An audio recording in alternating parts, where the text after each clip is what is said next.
the fun begins.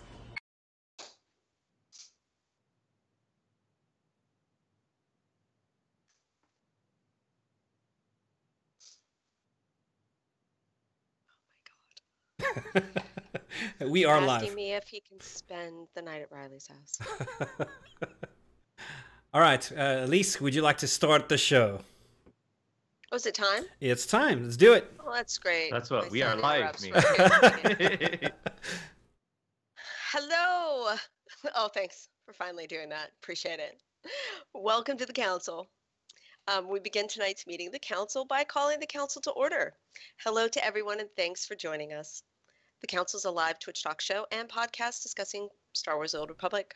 I'm Elise, and with me are my fellow council members, Magic Ace. Hello. Sakari. Hello. And Redna. Jerk.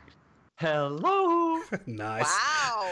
I want you to know I hate half of my co-hosts. I love the other half. Do you want to know what's cool? Is that I set it up in that order, knowing that was going to happen. Sorry. Little Sakari fun. Yeah. All right, children. So tonight we're going to talk about our origins and backgrounds in SWTOR.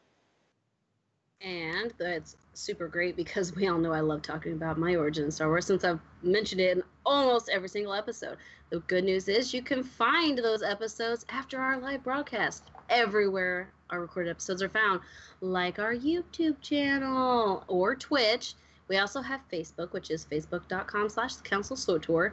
You can find us on Twitter, and that is @thecouncilswotor. We also have Patreon. They are all on Patreon. That is patreon.com/thecouncilswotor. And generally just using your browser and searching us, that'll help you find us as well.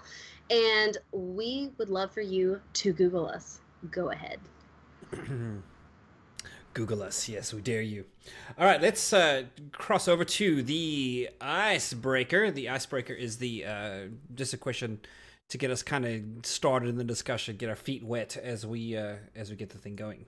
So the question of the night is, given Elisa's announcement regarding what we're going to be talking tonight, describe your very first time playing SWTOR. What were your first impressions, and how did you feel? Now, since Magic said that she is like dying to discuss her origin story as always, why don't we start with her? Okay, well, first of all, I don't remember at all where I first seen the advertisement for it before it was launched. But I remember going, oh, I totally have to play that. And I think I seen the Deceived trailer. And then I got the Deceived book, and I loved it. I found out about beta testing for the game, and I signed up for that. I got about a weekend before someone that I will not mention on the stream messed up my laptop, and I ended up not being able to play the game again until after it was already launched and gone free to play. Yeah, Redna. Dang it, Redna. So then once it went free to play, I was like, well, great, now I can play and I don't have to pay. And see, here's the thing is when you play this game and you don't want to pay, don't ever do the 7-day sub code, because oh my gosh, you will realize what you're missing and it'll be hard to go back. So it'll draw you back in. Yeah, I played free to play for about a year and absolutely loved it. I was hooked. I was like, I would play PC games now for this, because I was a console gamer exclusively, and I was like, I guess I'm switching to PC, although I was still playing on my Xbox 360. It was my baby, as well as my baby that was in my lap while I was playing, because I had an infant. I had a 6-month-old baby when I was able to play again, and so he would be on my lap while I was playing every single night. He'd go to bed. What was I doing? SWTOR. Mm-hmm. So what was my initial feeling? Heck freaking yes, my favorite time period. I can play it and be a Sith and shoot lightning. Oh my gosh. So I loved it. So what you're saying is your favorite... you were an Inquisitor or an Assassin? I was totally an Inquisitor. Okay, an Inquisitor. So I was going to say her favorite time zone is not the Bane era. It's quite a bit before that. It sounds like.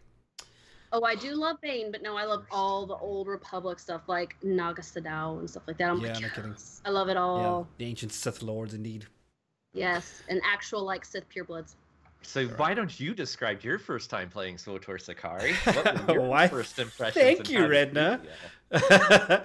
So I learned about this game in 2009, and I'm not quite sure how. I do remember I was a Star Wars Galaxies refugee, and distinctly felt that way because everybody that's been around for a while will hear Galaxies people reminisce about how great that sandbox MMO was, and then they just destroyed it. And then everyone was kind of just floating around trying to find something else to do. I spent a lot of time in Guild Wars 1. But were you one of the ones who blamed this game? No. The death of Galaxies? No, that game needed to die. I've heard a lot of people say that is the reason why. Sony Online Entertainment killed that game. People I heard was that there was some patch that made it like really easy to become a Jedi, and that the game basically broke at that point. And then they were upset because they turned the servers off because of this game. So Stan and Derps, this is going to be great. We have some other people.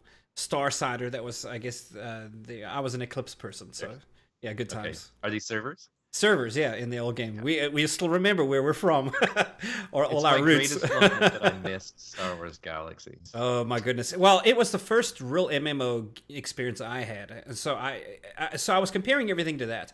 So when I heard about, there's another Star Wars MMO, that's what got me hooked. So it was 2009.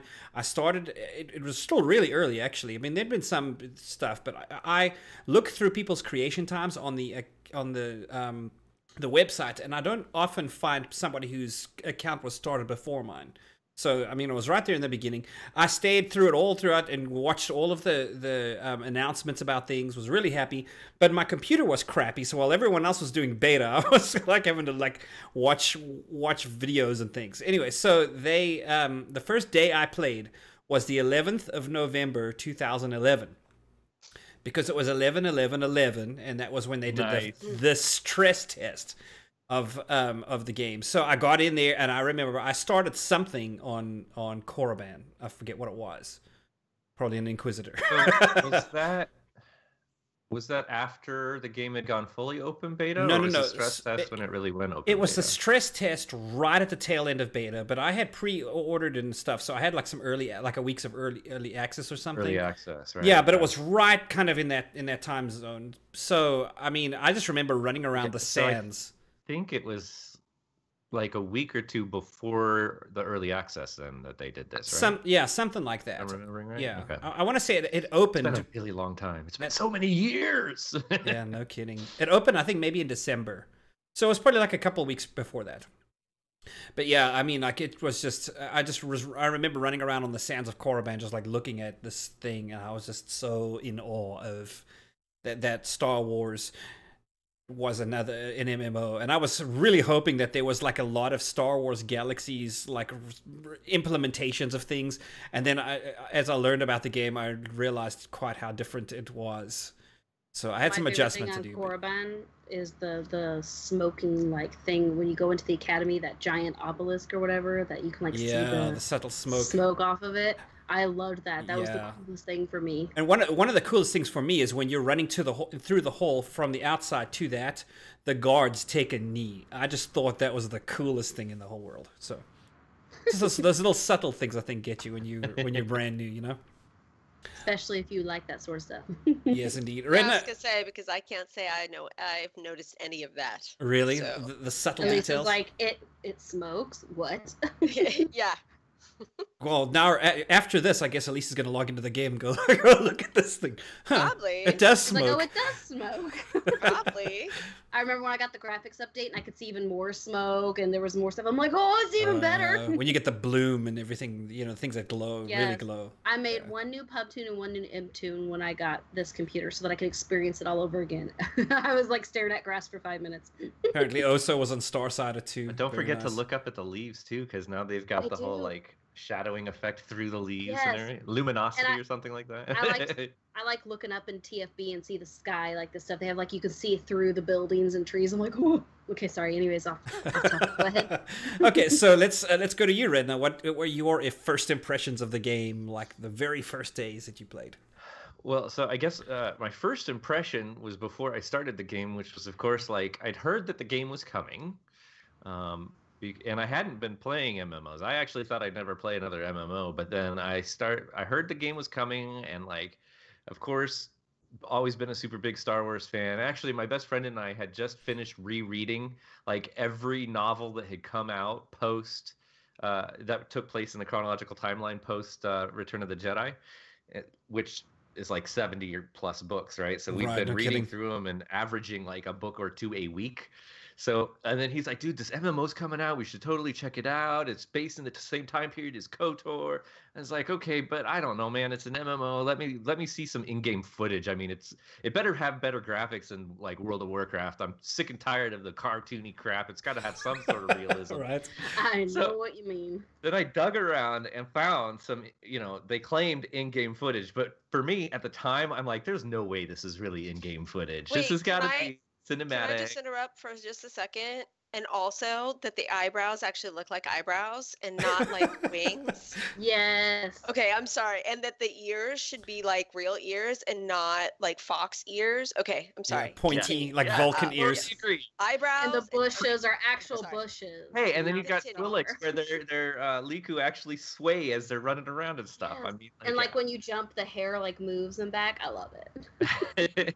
Telling you, yeah, when you're brand new to this game, that's the stuff that stands out to you. Well, and that's the thing, right? So I found some footage, and I'm like, they say this is in game. I'm pretty sure it was like conversation. You know how it does the quote unquote cutscene, but it's not a cutscene; it's cinematic. But it is in game rendered, right? And it is actually just a slightly, although I don't think it's even anymore. But at the time, it was slightly higher quality than the actual gameplay. But whatever. So I was like, you know what? This is totally worth it, man. I think I want to try and get into this beta. And so we both put our names in for the beta and, sat and waited. And then I swear it was some podcast or something. I might have gotten a code in for the beta. Or maybe I think I got lucky because I've been in for the beta for World of Warcraft. So when I filled out the beta application thing, I'd actually been able to demonstrate a history of having been a part of a beta before. But anyway, we got in. I mean, it was only like 2 or 3 months before the open beta came out that we got in, but we still got in. Right. And as soon as I saw the game, I was like, oh, damn it. Now I have to figure out how to budget for a subscription. Yeah. It's like, yeah, this is totally going to happen. And I loved it. And the funny thing is I actually played a gunslinger straight out, because basically in World of Warcraft I'd only played a healer. Well, I played a priest, right? And I played from vanilla and then through Frozen Throne, so 2 expansions, 3 renditions, and I played each discipline, or each talent tree or whatever it was called, and I don't even remember anymore. But basically I was a holy priest, and then I was a shadow priest, and then I was a discipline priest, and then I was done with the game. You were a priest. And I came into this, and I was, I'd gone from a healer to a mana battery to medication, right? And like, protection, I don't even want to be a tank. I don't even want to try it out. What classes are just DPS? So I'm staring. I was like, okay, well, this is you picked melee, wisely, and this is, and I'm going with the ranged. And the reason I went with the range was because my buddy was feeling the exact same way, so he went with the Sentinel. So I went with the pure DPS, and that's what we played on the beta server. So yeah, and I remember getting in there and just like we were rolling side by side.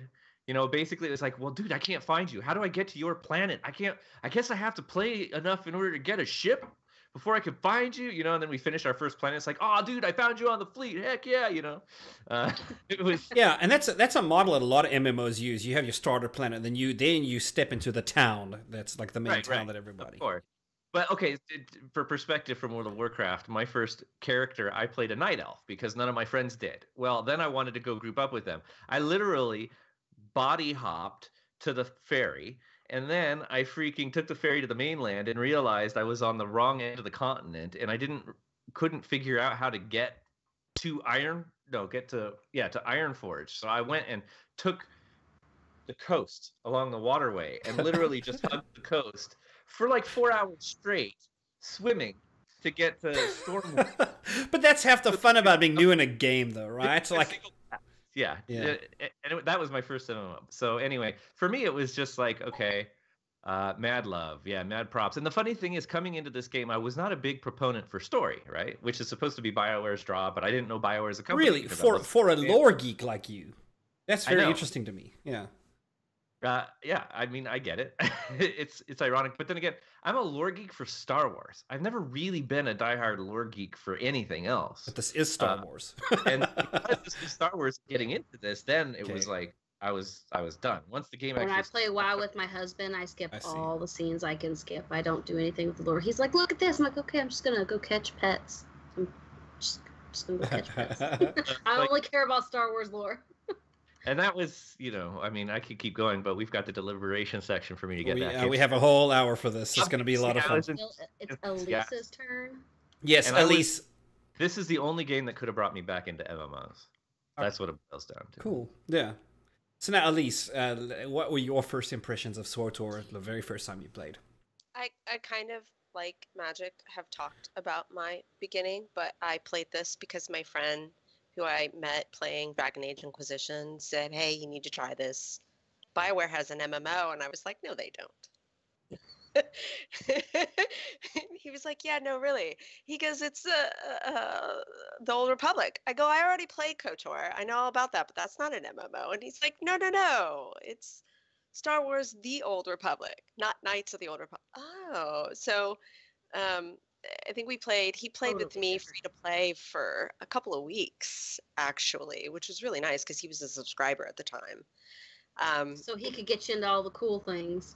But I mean, he basically had to slow down. But again, he wanted me to like the game. And then stuff happened. He at the time was living in South Africa, actually. So we would meet up at these funky times. Another South African playing SWTOR, really? That would be the second one I've heard of, me being the first. How amazing is that? He got me into this game, as a matter of fact. Let's put it this way: that would also be the third South African I've ever known. Tangentially. Actually, no, quite a few. 6 degrees. What is it? Yeah. Sadly, he actually got married and moved to the States, and he hasn't. Sadly, he got married. That sucks. Well, I wish he hadn't gotten married. What was he thinking? Let me get there. He got married, moved to the States, and he hasn't played since. So, So one would expect that really means that happily he is so well married that about the he's game all the time. But anyway, and so that's how I got into it, just because I met a friend in Dragon Age Inquisition who then brought me into the game, and I've never played MMOs before because, again, like Magic, I was a console gamer. So I built my computer for Dragon Age Inquisition. Okay, so you Inquisition, I never would have gotten into PC gaming. You installed SWTOR, and you got into the game. What did you think? What was your very first impressions? Especially considering that you stepped in running around with all these other people. Yes, that was really kind of weird and distracting. But again, like I've also said, if this were just a Star Wars game, I would not have staged to play it. Really? I love Star Wars, but I am a movie Star Wars fan. Right. And I like BioWare, and so I like KOTOR because it's a very well-written game and the narrative is very good. If this wasn't a BioWare MMO, I wouldn't still be here because that immersion and the story and the relationships and all that stuff is what keeps me in a game. Oh, I see. So you kind of what got you stuck was making friends essentially, and and the story of it, which is so the social piece of actually having people to play with, right, and then the strong narrative story. So that's why I've never been interested in playing WoW. So you don't remember anything about totally understandable about the graphics or there's nothing about that actually stands out to you. How very interesting the things that we because I have nothing to compare it to. Now I have to say that the graphics in SWTOR is not as good as the games I was playing. Oh, I see. Inquisition's graphics are way better. Well, but I never even is a much later game, so it's a much more beefier game. It's maybe more on par with Origins, which I like Origins, but it is not my favorite game of the series Inquisition is. But it is one of my favorite. If I were to line the three up, it would be number 2 for me. So right. I've never played any of those games, so for me, like, I was just used to playing things like on my Nintendo and the Nintendo 64 and Super Nintendo and Xbox 360, and so for me, There's some and like Xbox my 360 Game games Boy that are Color, really good. right? Like They my do. Game Boy Color, I was all into Halo and Star Fox games like that. So to me, like, when I got into Star Wars, even on the lowest graphic settings, I was blown away. I was like, look at all the detail. You can do this. The hair is moving. I jumped over a log and my hairstyle went bloop, Yep, and little went back ponytail down. flips. I was like, oh, did you see that? I was totally Until like, you put a mind hood blown. on, and then you're like, hold on, where's my hair? Yeah, your character turns What? into what's her name? Wednesday Adams or Tuesday Adams? No, Wednesday the Adams? worst part Tuesday. for me was being a freaking gunslinger, and at the time at launch, the only hats you ever got were cowboy hats that removed your hair. So, because they removed your hair, And that big they old chin had strap. bonnet ear flaps on. Yeah, I never got that. And Those are like I had my first character was big mutton chops that connect to the mustache, but my mutton chops would vanish below. Like Yeah, they we're were, all they should so have come sad out. about that. They should have come out. Instead, I just had this pervy mustache left, and it was like really. The perv Because stash. mutton chops don't scream That's hilarious. at all. That's awesome. Yeah, no. But So fortunately, they did have a turn hat helm off feature, and I didn't have robes on my character, so. So That's funny. okay, Sakari, what about your first character? You said you thought it was a Sork, but Okay, some so thinking now. so if we're gonna start talking, I guess we're moving into the deliberation section, right? We have no poll tonight, guys, so don't worry about saying anything in the chat specifically poll related. But feel free. I want to make sure chat knows you guys share your experience too. We want to know what you guys. Hey, what was the first thing you remember? People could put their first characters in chat if they'd like. Totally, yeah. No, we want chat to be able to Yeah, share so with us. This is First all of character, us. Race class specialization. Go, go. That'll do. So, okay, so if we get into the little deliberation section a little bit, let's talk about, kind of dig a little bit deeper into this reminiscing. Maybe to try to do an example, I remember, so what I discussed previously was the beta. But I had on the website, and Redna, you will probably remember this, they had that whole like guild reassembly thing. Because they wanted to, and it was actually quite an ingenious way to launch a game, I thought, where they had all of these servers they were going to have, but in order to make sure that people got assigned to where there was like some kind of a balance when everyone went live, you were allowed to get on the website and search for a community based on what I want. So let's look at in-game play on this faction. You put your criteria in, and then it would give you. You know, it would kind of narrow down your options, and then you picked one with a name or whatever, and kind of got into the community, made some friends. Believe it or not, I was a pub when launch happened, so I was in the Republic side. I remember I the story. don't Yes. believe it. You've told pieces of the story Pieces before. of it. Go on. Yes. But at least you found the correct path, so please go on. Yeah, I did. I fell to the dark. But yeah, so I went live as a pub. I think I started. My very first character was a shadow. I had no idea about shadows, but I learned very quickly that people were pretty elitist about, I know how to play the shadow the right way. There's a right way to do this, and everyone else is wrong. And it's one of the most specialized classes to play the right way. I was like, what? That's But really then not those that people complicated. Never play with me on my shadow. Yeah, Oh, God. but I play it wrong, but I Yeah. play it wrong happily. Yeah, own it. There you go, girl. You own it. So I mean, and that's what I did, and it was okay. I mean, like there's still something mystical to the Sage Shadow class. Even though it's, in my opinion, really not the best story overall, there's still something mystical about it that I appreciate to this day. I think that first impression as my first leveled character in the game, and I still remember getting my first speeder at like level 25 on Tatooine, like walking. Dark Consular, I think, actually really redeems the storyline. Really? Light Consular really is quite It's bland. flat, yeah. I mean, I played it light, so.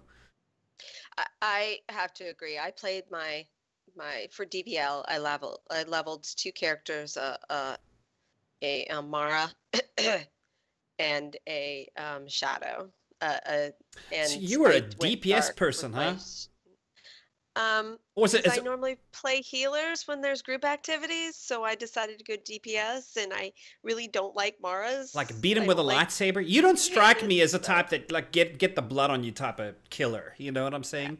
Elise? I like Elise the is like, stealth stuff. ew, and it hit got you on from my behind. hand. Yeah, I'm kind of like I've never played any ranged DPS, so Really? How interesting is yeah.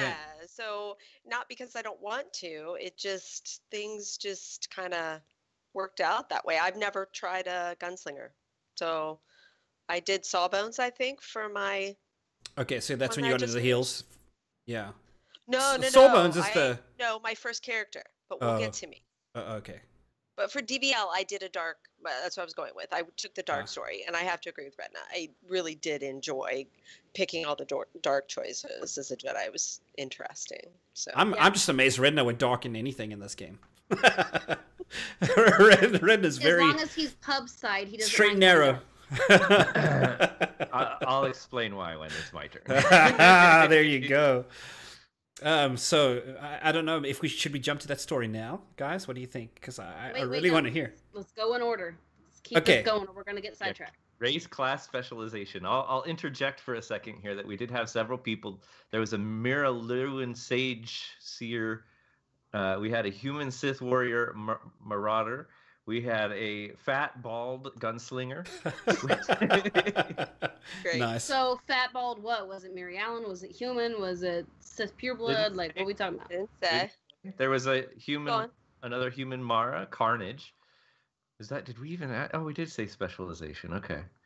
The problem. Okay, so that's probably what it's because there's hybrids in there too when the game first launched. There We was had too, yeah. Human Sage, stuck on Taurus Death Trap, which reminded me that when the game first launched on the pub side, Taurus had like major load times, or you It would did. enter a new zone and No, it would lag Redna. out and stuff, There was a but, yeah. memory leak on Taris. There was a memory there- leak. I remember this on the Republic side, and it was dang near unplayable. Like everybody was, and then they were like, okay, hold on, we got it fixed, and then after that it was a little bit better. But man, it was terrible. That third Well, yeah, third they planet. fixed it so that you wouldn't like lag out, or your character wouldn't get stuck because basically it would try to load into the planet and just not go anywhere. Right. So you're locked out from your character entirely. But then once they did, the load Yeah, I time missed that still part. And I was already on a potato, right? So I mean, it was potato plus the memory leak. It was like 2.5 frames a second. It was terrible.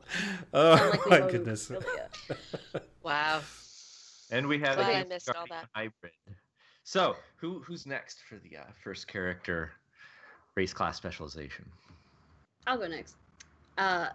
All I thought that looked pretty out of the ones you could get at free to play, because I think I did an exact mirror image of what my beta was that I could remember, but it was a week. I don't remember. I didn't get attached because it was ruined for me, and then I ended up not being able to reclaim that account because I couldn't remember any of the crap. So long story short, with this account, my first character was, at the time, her name was, changed her name to Miss Arrogance when the character Lana Benico came out, because I didn't want people to Okay. think that I was One more doing, time, like, because it trouble. cut out on you. It did. I thought Okay. it was just me. The name. Wait. Oh, her name originally was Lana Penlos. Okay. And I didn't want people to think that when Lana Benico came out that it was named after her, so I changed the name. I used my free name change token to Miss Arrogance, and that is the sword that you guys see me heal with all the time. So she was an Inquisitor, and she was human, and I made her a sorcerer. So she was the heal class. And at the time, because you could do the hybrid stuff, I had some DPS skill points, some heal points, and like I didn't know what I was doing, so I had points in like every little thing, and someone had to literally hold my hand through the process to teach me how to make it. And then once I started learning things, I started making it all cool, and then they changed it to where it was set, and so none of my learning mattered at that point. So at the time, she was a healer with an interesting You don't sound set bitter of at all. points. I'm not bitter. No, actually, it was good for people like me who are getting into those games for the first time. I'm like, I don't know what to do. It did take the fun out of it, though, with my operative, because you could really spice up a heal operative and make it, like, super great in PvP. Like, you could DPS the crap out of people and still heal everyone. That's the only way I'm actually bitter about it. And all my other classes, I'm thankful. I have to say that's PvP and ESO.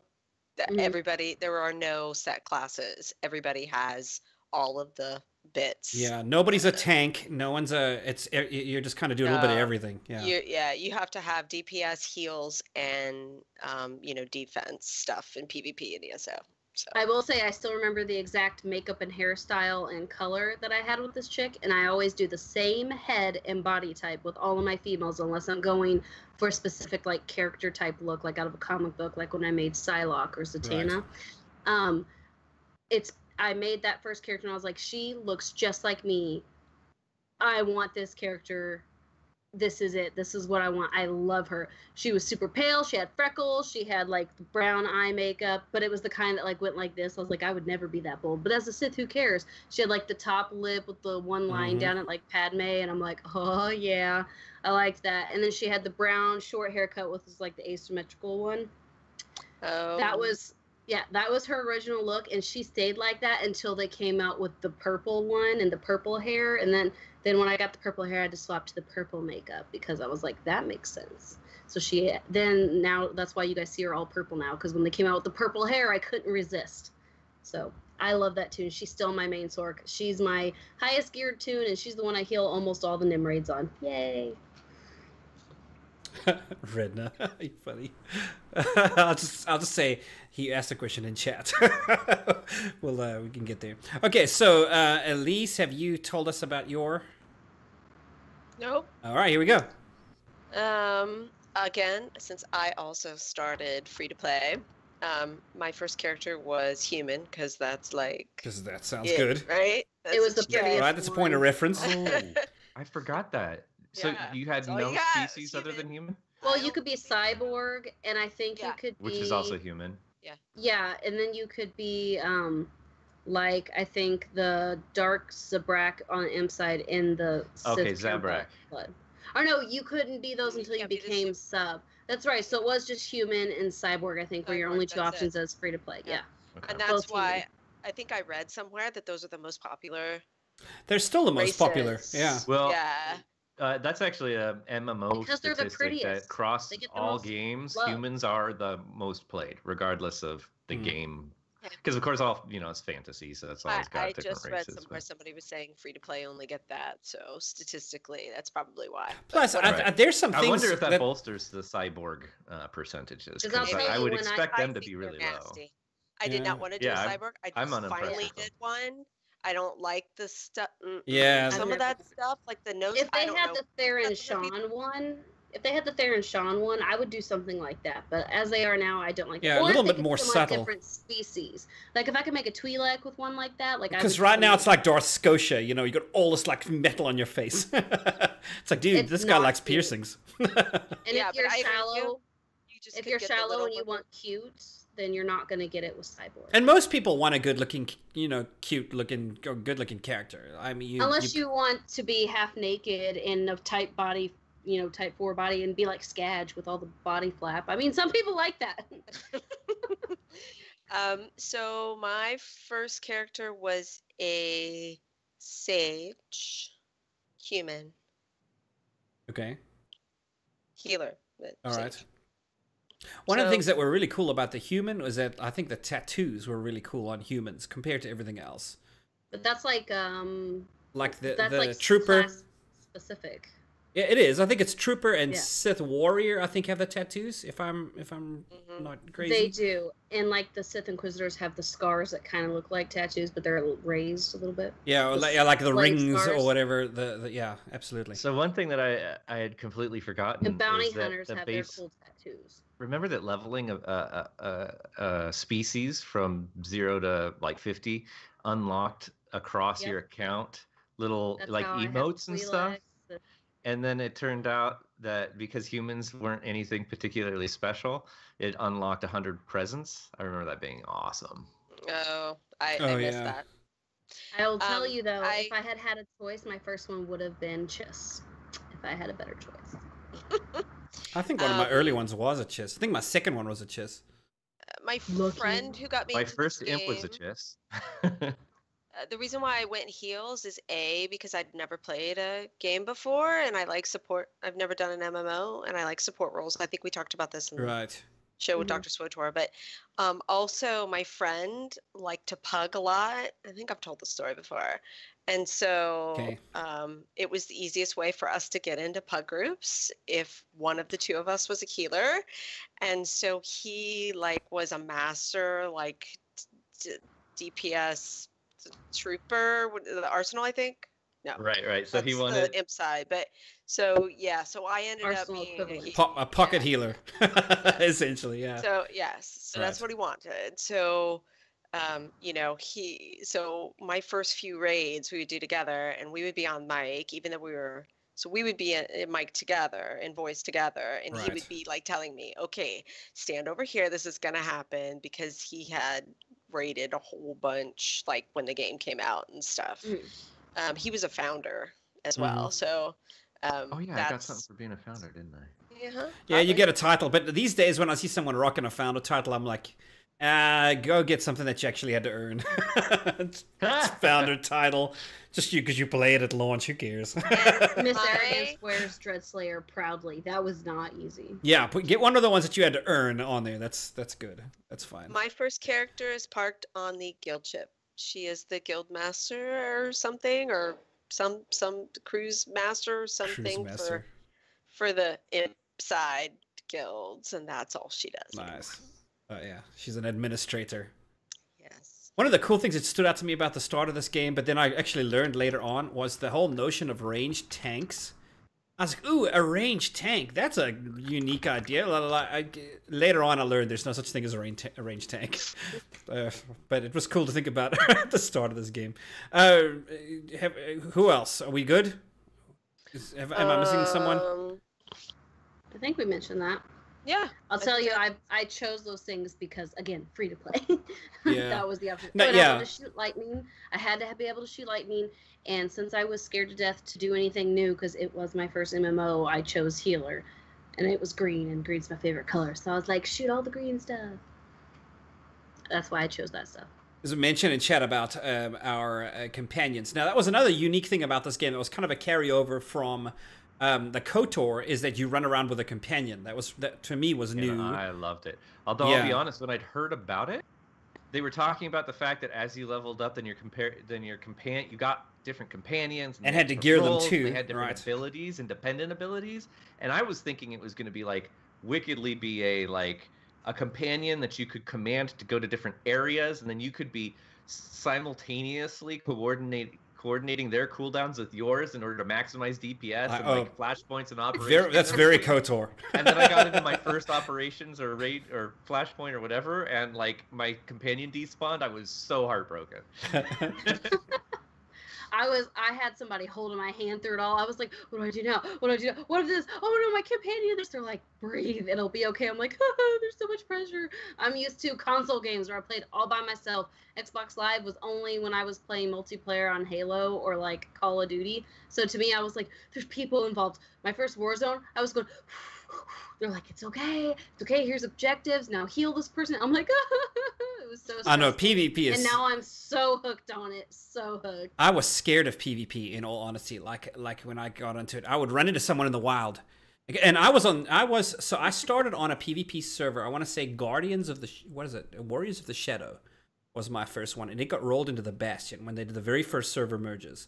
And I remember I'd run across somebody and I was like, ooh, is this person going to be, are they going to jump me? And invariably, I always get jumped and then I'd lose. So I had to spend some extensive time in war zones to where I got that, when I found a red name across someone's head out in the wild, then I was like, okay, let's do this. But it took me a while to build that up, because usually I was worried about getting ganked. That was one of the, actually, in all honesty, it's one of the things I liked about playing for the first time on a PvP server is the exploration, because exploration matters a lot to me. In games, of course. I remember in Tatooine and in Alderaan, especially, those two planets, because you do your storyline, but it's only in an area of the planet. But if you want to explore the whole thing, you have to really go behind enemy lines. I remember being able to go invisible and enjoying that I felt safe.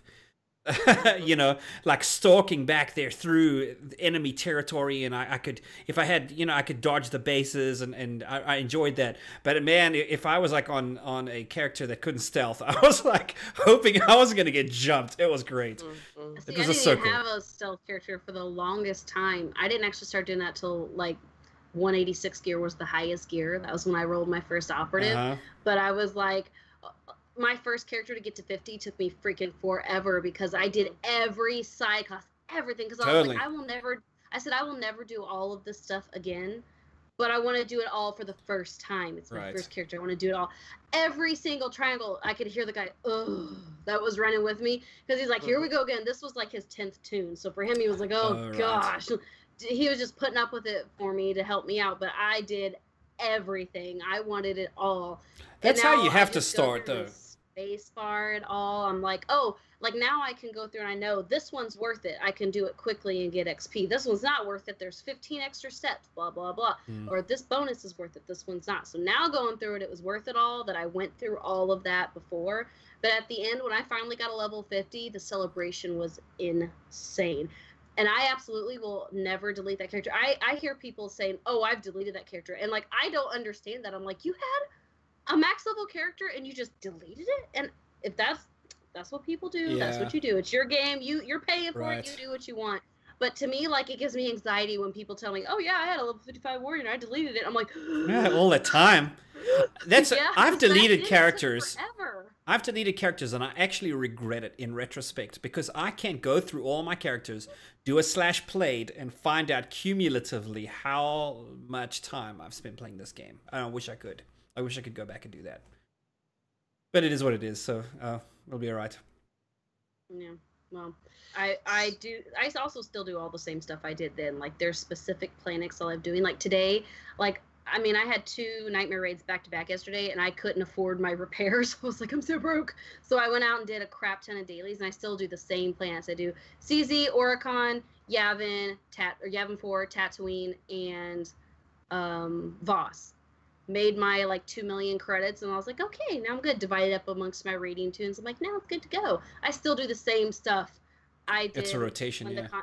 Right, like to me, when I do dailies, and other people are like, oh, well, we're gonna do Hoth stuff. I'm like, ew, why would you do that? Like, out of my comfort zone. I'm not doing that. I still do the same stuff as I did before. I'm a creature of habit. What about you, Elise? Do you still do the same stuff or do different things? No. I play the game considerably differently, but I have to say I have never done the only planetary quest lines that I have finished is Terrace, and I did that by accident. You And did Terrace by accident? yeah, because I didn't. So Okay.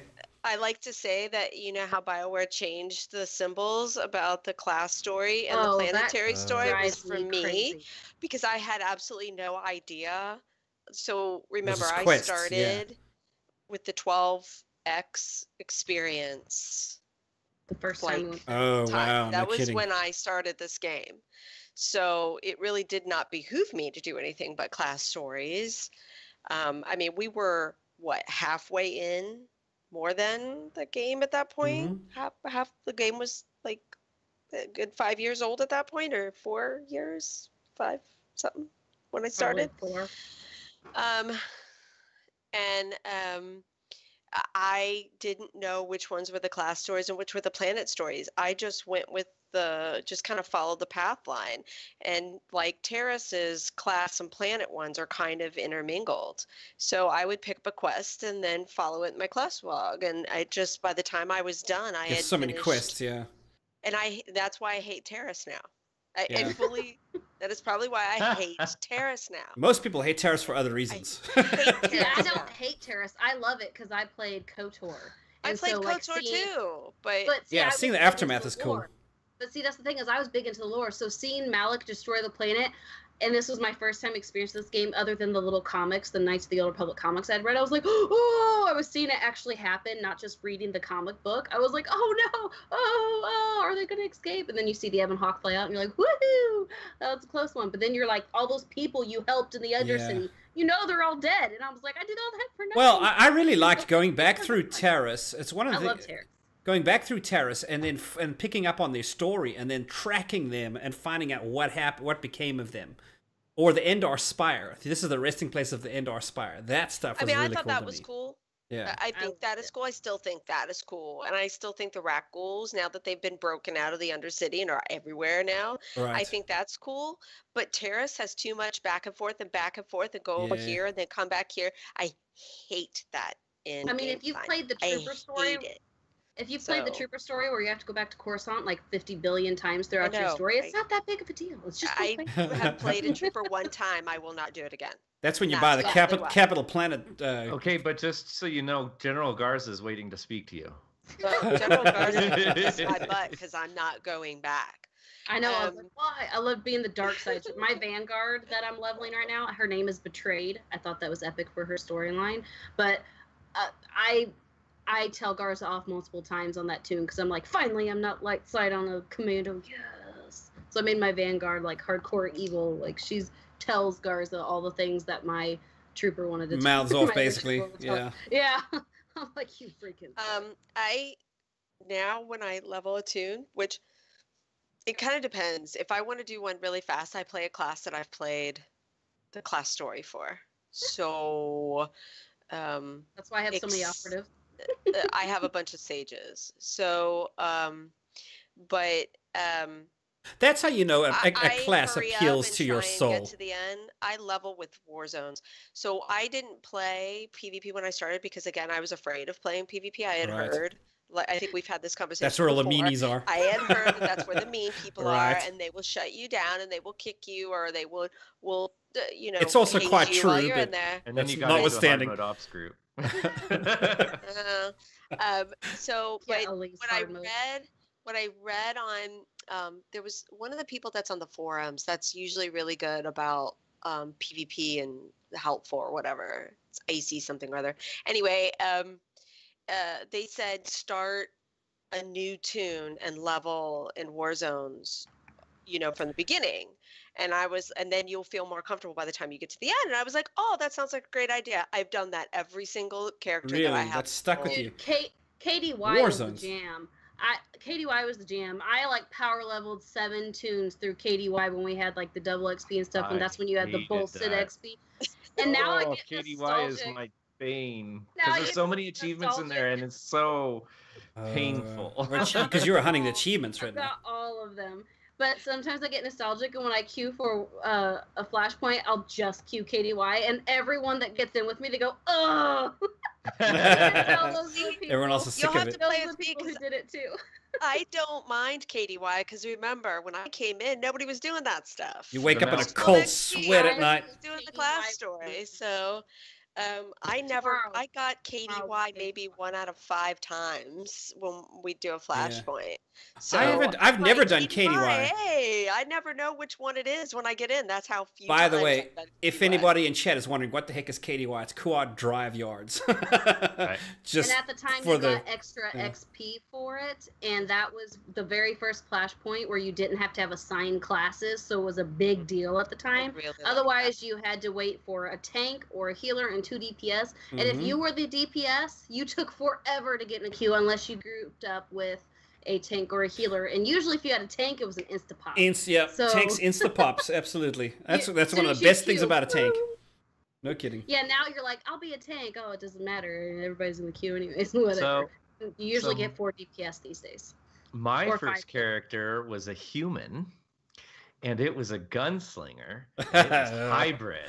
Oh, you mean you haven't said anything yet? Redna, there was a huge pause before. I thought I was giving Redna an opening, but okay. So I did hybrid, and I loved it. And of course, I did human primarily because Han Solo. Give me a break. Are you kidding me? Smuggler all the way. Had to be Han Solo. Wasn't going to be some other race. And it had to be a male. Right? And I was going to try and make one that looked like Han Solo until I pulled it up, and the default was this ridiculous mutton chop, orange-haired like dude. Done. Like, I've got to keep this. Like I want it.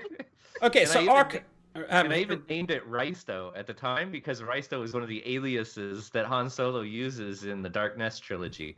So I was like, I was hardcore going for it. And then, like, even going through and playing the story, you get to Risha. Risha happens to end up being like kind of a princess after all. So it was, of course, had to romance her because she's my Leia. You know, like it was yeah. So now, I Redna, liked that because it was a spin, because she wasn't a legit princess of, like, you know, a dynasty. It's like her dad's a crime lord princess too, and the planet hated her, like her whole family. Okay, I was like, before I like it. It's like before we go on too far through this, Chad is talking about hybrids, and the question was asked exactly how did hybrids work. Now this is an old thing; it's gone. But Redna, would you like to explain, just for the people that weren't here at launch, what was hybrids? So basically, back in the day, you had, now they call them disciplines. And if you open up your discipline, you can see that it has a path and different things unlock as you go along. Sometimes it's an ability. Sometimes it changes how it gives you a passive, or it changes how some of those abilities work, make them more powerful or whatnot, or different effects. Or give you like get heals tacked to on. them.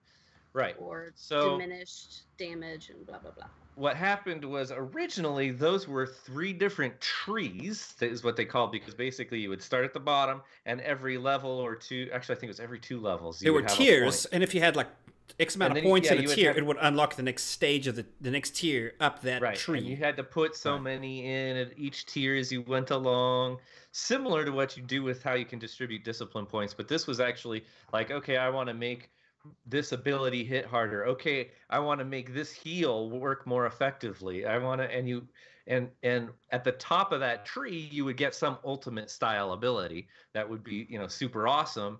But you did not have to stay in that tree. Right. And so a lot of times, you could do a whole tree form of hybrid. Right. Usually everybody and then did some a form piece of of another one. You would get one, all the best stuff that got up to unlocking that master ability. But you would save and then you would put it out. into another tree where it would augment some of those other abilities that maybe fed into that. And then there were so that would be kind of a hybrid, but a true hybrid would be something like I did with my gunslinger. So there's the dirty fighting and what's the flyby?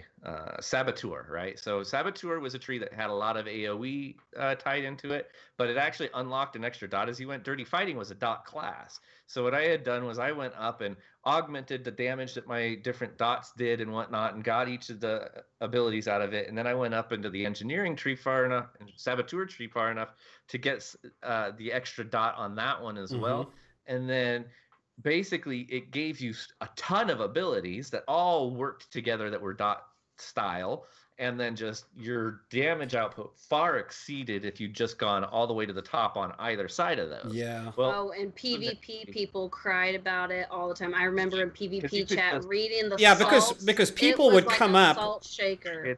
People would come up with the ideal. If you want to have the best DPS, then for this class, this is how you arrange your points. I mean, there was like hybrid guides out there how to make this character really right. And so that was actually a lot of fun. A lot of people really liked it. But the problem is that comes from it, and I understand from a developer standpoint, they wanted you to be focused in a tree because that was how they were designing the game to be played. Right. And so they put it on rails like everything else these days, exceeding the expectations they had for those classes. And rather than trying to adjust to player creativity, they decided to force people down the path that they intended for them to have anyway. Which is fine. At least you can pick your extra points. Right. In the beginning of the game, it seemed to me like there was a lot of customizability. There was a lot of exploration, a lot of like a lateral. Except for in looks. Well, hold on. But the one thing that was on rails was the space thing. It was on rails, and that. But it was good because that was the one aspect of the game that was on rails. Everything else was kind of free, and that was great. Had I known that would have been the paradigm down the road for how they were going to do everything, I don't know if I would have committed necessarily as heavily. Because I mean, like you think of it, like here these days, your story is driven by flashpoints. That's essentially a thing on rails. Essentially, you know what I'm saying? they took the class trees and all of this customizability and the ability to make these hybrid specs, and they put it down the snaky thing on rails. Everything is turning into on rails, and it's a frustration I have about this game. Oh yeah, that's when Wait, what? I'm gonna breathe for a while. No longer actually went and could work with each other, even going into one another's phases, just to watch the cutscenes and help each other out. Right. Yeah, killing now things. there's no That was point in that. Like infuriating. when my husband and I decide we're gonna make a new character, we're like, oh, let's level these characters going through. Basically, we're just playing side by side. We're not actually playing together anymore because there's like no point. We don't really do anything together. You are leveled by the time you get to the end of your Right. story. And we've each done all of the classes multiple times. So it's just like for us, we're just sitting together, chit-chatting while we're leveling. We're not actually playing together. That's why the only time we ever play together is when he's like spotting in for a raid I'm in. Yeah. That's pretty much When it. children We don't do need to that, play together anymore. when children do that, they're in the same room, but they're each doing their own thing. They call that co-playing, and I think Parallel play. parallel play. Yeah. Okay, and that's essentially what's going on. It's like you're kind of on the same planet. You're each running your own quests. You're talking to each other since you're all in the same room, but everyone's doing their own thing. Yeah, And you're not basically playing Which- together. Which Yes, actually it's, leads to answering the question that you asked of me before that I said I would answer. Why did I play any dark side characters at all? And this actually kind of goes back into how I played the game at first, but I do play differently now because now I do end game content. Originally, me and my buddy took two different base classes and we went and leveled all the way through together. And we went into each other's phases and helped each other, killing things. Of course, when it was class phases, we didn't get to choose between each other, but for the planetary stuff, it was the roll of the dice, who wins the choice. That was a lot of fun. And so what I chose was, like, I did, my first playthrough was a light side gunslinger, and then his first playthrough was a light side sentinel. Well, so when I ended up playing a guardian, I decided to play dark side because I'd already seen him play through the class story light side, and I wanted to experience it dark side. Same thing, he did a Okay, sage I first see. that was light side, so I did a shadow first that was dark side. And I ended up playing all the way through. And then, of course, being a Yes. completionist, I actually mapped out. I have played every single advanced class or base class, light side and dark side, male and female, alien and human, You're starting to sound like Almost Mox. there. right? And I've also it's so ridiculous because then I've also played every single one of the races from 0 to 60, because if you'll remember, there are certain things that sometimes are unique to the light or the dark side until you've leveled them out, and then you can create characters on both sides with all the features I and will everything. never make a cyborg character ever, so that won't be me. Yeah, I feel that way about But- the tattooed the guys with the Zabrak? horns, Zabrex. I cannot Yeah. play one. I think they're just so ugly. So I have one I female made a Zabrak cyborg, that but it Magic was a Hubby's making token. me play. Just saying, you might want to do a token one if you get a That's free how one I did or Cathar. whatever. Because I hate the Cathar hair so much. know, I couldn't agree with you. level one. So I wanted to try the Master's Datacron, so I did that for my Cathar, and now I'm actually getting through the male bounty hunter storyline, Romancing Mako. I finally have incentive since I paid like 20 million credits for it since the thing had just came Yeah. out. So I was like, this is the incentive. I'm going to get this character done. I'm going to play through this romance. So I I'm just- finally halfway through Mako's romance. I just bought the racial unlocks. That was how I handled that. That was It's the done. first cartel Problem coins I solved. ever spent was on the chiss. I had to be chiss. Now, like 90% of my characters are chiss. Right. All right, Well, guys. Actually, I played a Mira Lucan after that. And I actually, every character I made after that for a while was a Mira Lucan, just because my buddy was doing humans, and his legacy name was Scarata. And then he was making the different troopers from some of the EU characters, Ordo, Scarata, etc. Ordo, Jang, some of those, and he was all the clones. So I decided, well, then I'm just going to be a clone of Mira Lucans, because I really like the fact that I could then make a Mira Lucan, and no matter what class I was, I could actually get down and do a Jedi globe and rest and recharge that way. Right. Especially when I was on the Empire side, that was just so much fun to be light side. Provocative. Yeah. Yeah. But so and the big thing is, how did my gameplay change from then till now? Well, at the time, I got my first character to max level and said, okay, what do I do, guys? And they say, oh, go do a whole bunch of PvP because that's the best way to level. And my response to that was, okay, so I'm going to make a second character. Right. Until it got to the point where, okay, now we can actually start doing operations. They actually fully released the second one, because originally Karaga's Palace only came out halfway out, and then they finally finished it, and then I got big into the end game after I had gotten 2 characters maxed out. So I will say I absolutely loved always doing Ilum, and then they did this heroic stuff where Ilum's no longer a factor, and I'm still salty about it because that was part of my rotation when I got a character to 50. Thank you very much. So yeah, one of the things for sure, it's fun to reminisce. It's fun to go back and relive those first days in this game. A lot of fun. Sell trash button. Reminiscing about when they put in the sell trash button. It was so beautiful. All those little subtle things along the way. Or looking for a group that didn't exist originally. So what we do need to get into some announcements, kind of close the show down. We're at time. Thank you everybody for joining us. Those of you who've jumped into chat and have been sharing so fervently with us in this journey. We appreciate you being here and definitely appreciate that you've done that. It was a blast. I was reading everything you guys were saying, and it's cool to have people kind of do the journey with us. I do want to make sure everybody knows about the Patreon changes that we have done. One of the things Elise is very good at behind the scenes is, she's following all these articles. Here's an article about this. Here's some latest development about so-and-so. An interview happened with so-and-so. Here's what they said about these people. A lot of really cool things. So what I thought to myself was, hey, let's go ahead and share that on Patreon. So that's one of the things that we're sharing on Patreon, that if you are a patron, you will get access to, is all of the just links to the articles that we are discussing behind the scenes as we prepare for the show from week to week. Another thing that you will get if you are a Patreon patron, I guess, a subscriber, is one of the things that we do when we end the show is we sit around and talk for a few minutes. It's just because we enjoy hanging out. And so a lot of times we get into some decent conversations behind the scenes. Like it's kind of part 2 sometimes of the episode that we just discussed. So I thought to myself, hey, let's record that. And everybody was down for it. So we are now recording our discussion after the episode, however long it lasts. If it's 30 minutes, 10 minutes, show. It is. It's a behind the scenes kind of a thing. So if you are interested and want to get access to all of that stuff, become a patron, and you'll get access to like the behind the scenes show stuff, discussions about. It depends on how behind the scenes you want to get, but like discussions about what we may be talking about, or ideas for things, or scheduling things. If you really want to get behind the scenes on the show, that's the way to do it. So there's that. I also want to, since we're on the topic of Patreon, to thank Paul, who is our latest patron. Welcome to our patrons, my friend. We appreciate having you, and also all of the other patrons that have been a part of our journey so far. We thank you guys. You are helping us out with the costs for hosting and such. So we appreciate you guys. That said, Magic Ace. We want to say thank you. I know you guys didn't know this was coming. It's totally a shocker, but thank you so much for hanging out and chat and talking with us or lurking with us. We love you lurkers too. Thank you so much for people who normally participate in our polls who got a break this week.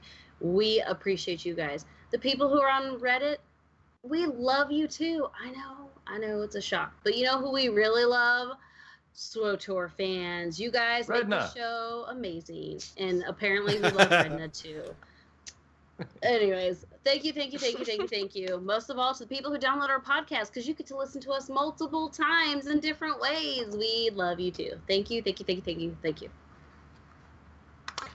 And that brings us to the end of the episode. The council is adjourned. You can find Elise on Twitter at ABrown35, Magic Ace at the Magic Ace, me at R3DN4, and Sakari at I am Sakari. Don't forget to follow us on social media. Also, don't forget our Patreon page at patreon.com/thecouncilswotor. That's it for this week, guys. The strongest stars have hearts of Kyber.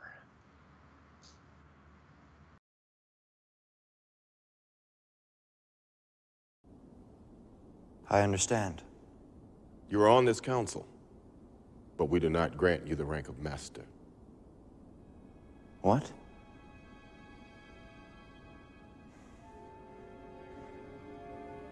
How can you do this? This is outrageous. It's unfair. How can you be on the council and not be a master? Take a seat, young Skywalker. Forgive me, Master.